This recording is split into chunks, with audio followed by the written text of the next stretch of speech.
Evangelio de nuestro Señor Jesucristo según San Juan.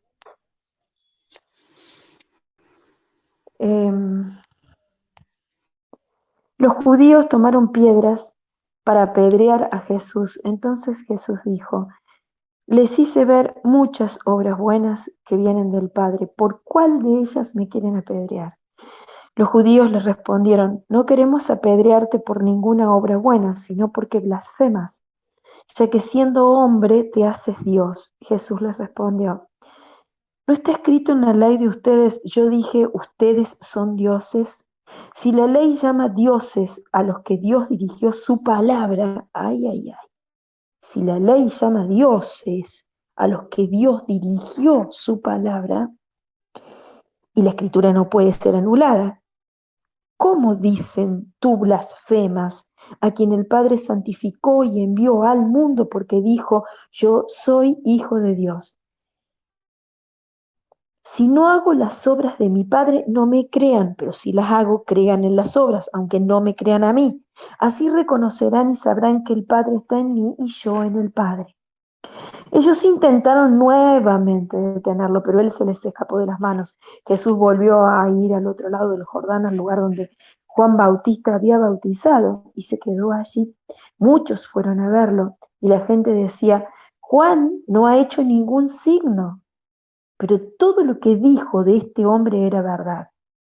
Y en ese lugar muchos creyeron en él. Palabra del Señor. Gloria a ti, Señor Jesús. Esta mañana en el rosario ya habíamos hecho un pequeño eco, ya nos había dejado un eco esta palabra en el corazón y habíamos hablado sobre el sentido común.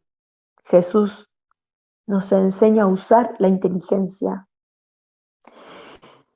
a pensar, nos enseña a pensar, nos enseña a discernir. ¿Mm? Todas estas palabras, todas las que dicen, si hago las obras de mi Padre, entonces créanme, pero si no las hago, entonces no me crean, pero como las hago, entonces tienen que creer en mí. Entonces, de esa manera es que van a reconocer que el Padre está en mí, yo estoy en el Padre, que todo lo que yo digo es verdad. Y si yo vengo del Padre, mi palabra es palabra de verdad. O sea, una consecuencia viene de un hecho y así se van desprendiendo verdades desde el sentido común. Pero me llama la atención, una de las cosas que me llama la atención ahora es, dice, hice muchas obras buenas que vienen del Padre, ¿por cuál de ellas me quieren apedrear? Entonces ellos le reconocieron que él había hecho cosas buenas.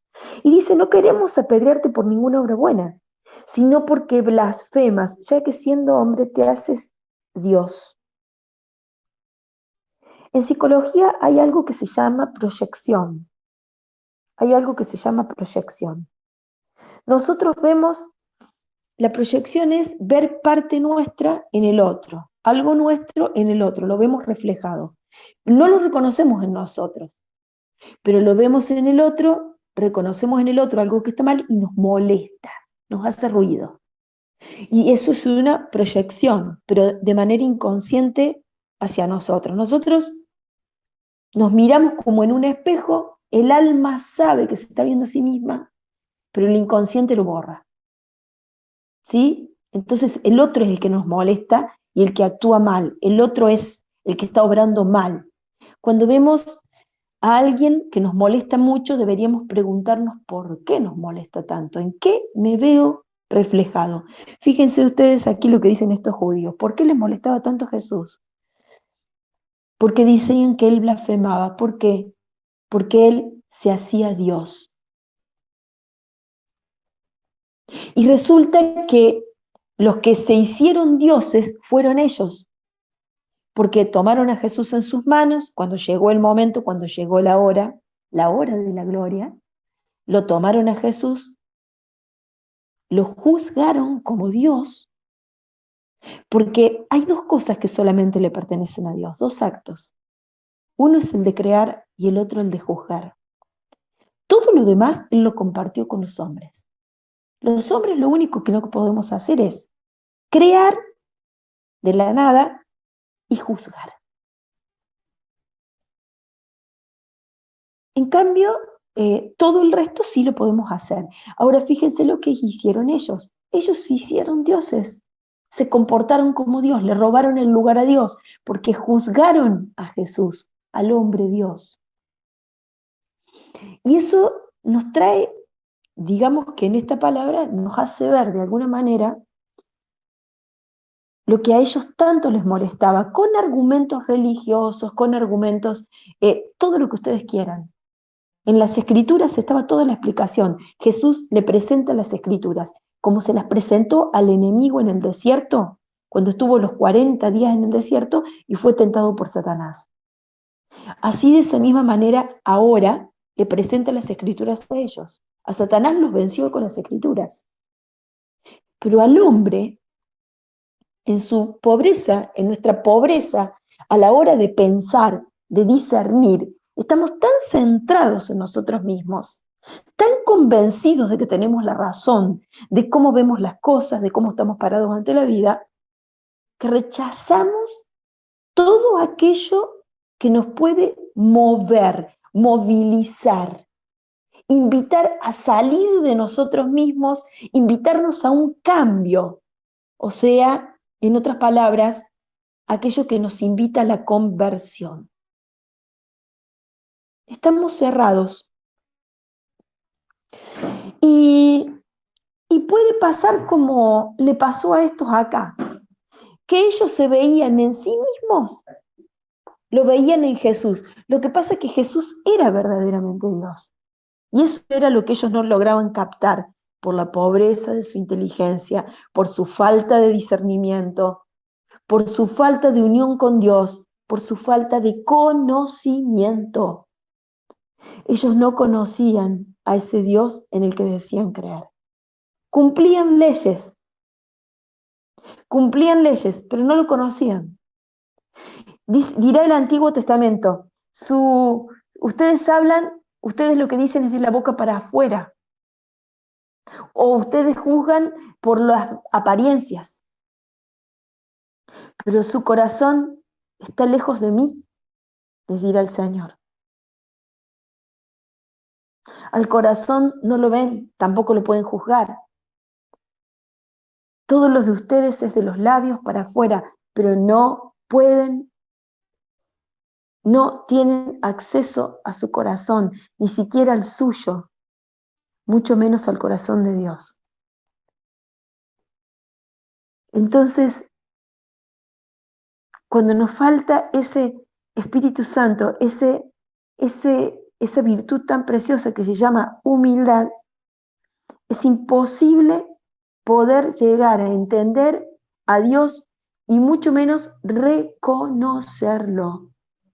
Ellos ahí no estaban reconociendo en Jesús a Dios, al enviado de Dios, a Dios mismo. No lo reconocían porque no lo conocían. Uno no puede reconocer lo que no conoce. Entonces, ¿qué nos queda? Esta palabra es una palabra que, como siempre les digo, son palabras durísimas estas citas bíblicas.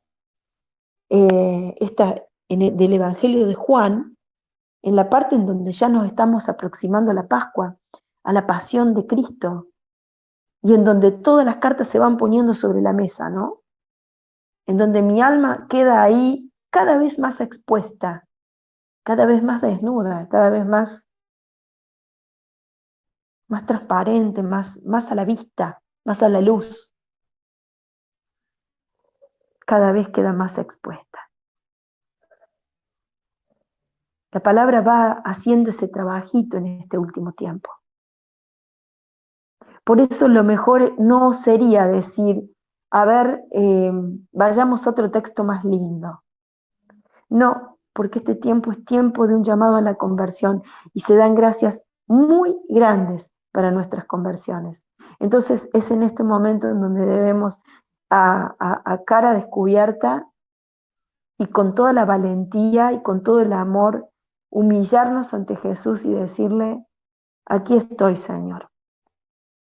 aquí estoy, esto es lo que soy, esto es lo que tengo, estas son mis miserias, esto es lo que no reconozco, lo que no te reconozco, en esto todavía estoy apegada al mundo, en esto todavía no te entiendo, esto todavía no lo puedo vivir, todavía no puedo, Señor, todavía no puedo con esto. Pero qué bueno que es este tiempo justamente para esto, porque el gran trabajo de la conversión ni siquiera es nuestro. Y atención a esto, el gran trabajo de la conversión ni siquiera es nuestro, es gracia. Pero nosotros sí, ¿qué tenemos que hacer? ¿A qué nos ayuda esta palabra que decía, ponemos todas las cartas sobre la mesa, nos vemos cada vez más expuestos, nuestras almas? ¿Por qué y para qué? Para que se vaya preparando el terreno para la conversión. Lo que hace el Señor es dejar a la luz quiénes somos, en dónde están nuestras durezas. ¿Para qué? Para que nosotros las vayamos reconociendo y desde ese reconocimiento podamos ir entregando y pidiendo la ayuda al Señor y tomar la decisión de la conversión, que es gracia. Decisión personal en la manera en que el Señor me va iluminando la vida y mostrando mis miserias, me las muestra, las reconozco, le pido la conversión y que me deje ver toda la maldad que provoca mi pecado. Que me lo deje ver. Porque de lo contrario nunca me va a doler, nunca me voy a convertir, sino que voy a ser como un loro y iré a repetir en el confesionario toda la semana o todos los meses, o cada vez que me confiese, siempre los mismos pecados. ¿Por qué confieso siempre lo mismo? Porque los confieso pero no me convierto. Los reconozco pero no me decido a la conversión. No pido la gracia, no me duele. ¿Por qué no me duele? Porque no estoy convencida o convencido de que eso sea lo mejor para mí. O sea, en otras palabras, no termino de creer en Cristo.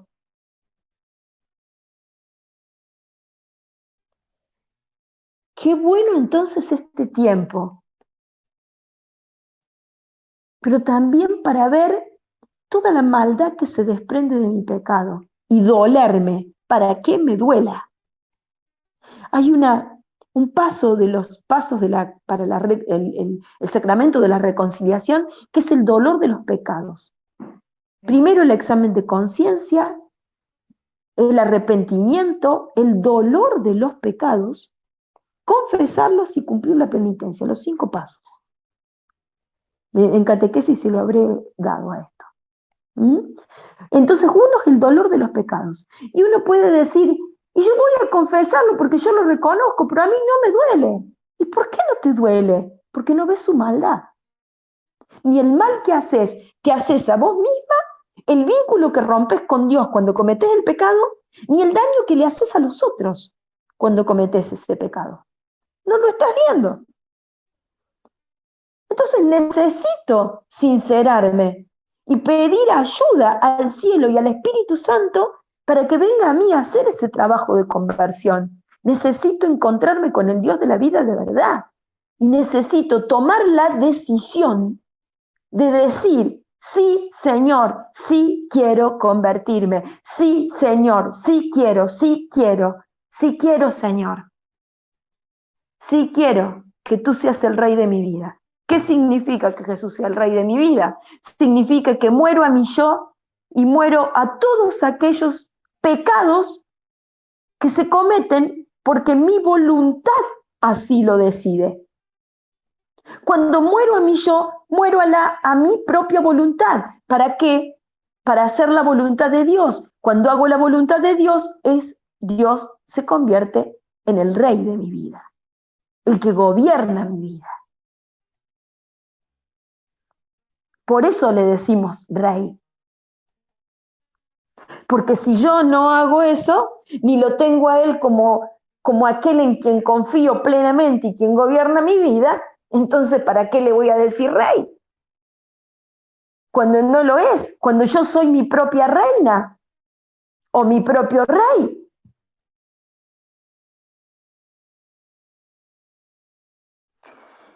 Así que vamos a pedirle al Señor,